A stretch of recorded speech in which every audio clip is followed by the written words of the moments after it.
السلام علیکم، میں ہوں کنیز فاطمہ اور آپ دیکھ رہے ہیں سن ٹی وی۔ میونسپل کارپوریشن فیصل آباد کی ملکیت بغدادی مارکیٹ کمرشل پراپرٹی پر قبضہ مافیا کارپوریشن پٹواری سلیم و دیگر ملوث افسران کے خلاف کمشنر فیصل آباد سلوت سعید کا دبنگ ایکشن۔ عام شہری کی تحریری شکایت پر سلیم پٹواری و دیگر کے خلاف چیف آفیسر میونسپل کارپوریشن کو انکوائری کا حکم نامہ جاری کر دیا۔ تفصیلات کے مطابق شہری منور علی نے کمشنر فیصل آباد محترمہ سلوت سعید کو درخواست میں انکشاف کیا تھا کہ بیرون کارخانہ بازار بغدادی مارکیٹ میں 25 سال سے میونسپل کارپوریشن کے پٹواری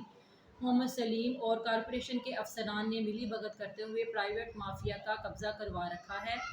150 سے زائد دکانوں کو کس نے کتنے میں فروخت کیا، کس کو کوئی کانو کان خبر نہیں۔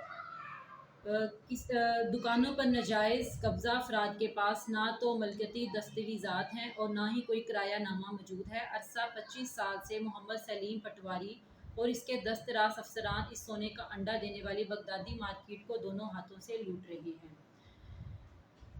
کمشنر فیصل آباد نے شہری کی تحریری شکایت پر نوٹس لیتے ہوئے چیف آفیسر میونسپل کارپوریشن زبیر وٹو کو میرٹ پر جامع انکوائری کر کے رپورٹ پیش کرنے کا حکم نامہ جاری کر دیا۔ دوسری جانب عوامی حلقوں نے کمشنر فیصل آباد محترمہ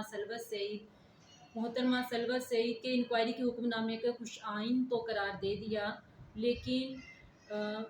chief officer municipal corporation Faisal آباد زبیر وٹو کو انکوائری آفیسر نامزد کرنے پر اپنے تحفظات کا اظہار کرتے ہوئے بتایا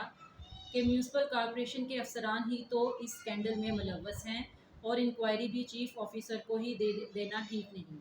اس کے لیے کسی غیر جانبدار آفس کو انکوائری آفیسر نامزد کرنا چاہیے تھا تاکہ بغیر کسی دباؤ کے قانون کے مطابق میرٹ پر انکوائری پایہ تکمیل تک پہنچ جائے اور سرکاری خزانے کو نقد لگانے والے افسران کو قانون کے کٹہرے میں لایا جا سکے، کیونکہ ابھی تک بغدادی مارکیٹ میں قبضہ مافیا کے خلاف کوئی قانون ایکشن نہ لینا اس بات کا واضح ثبوت ہے کہ بغدادی مارکیٹ کے قابضین اور میونسپل کارپوریشن کے افسران سلیم پٹواری سمیت سب آپس میں ملے ہوئے ہیں۔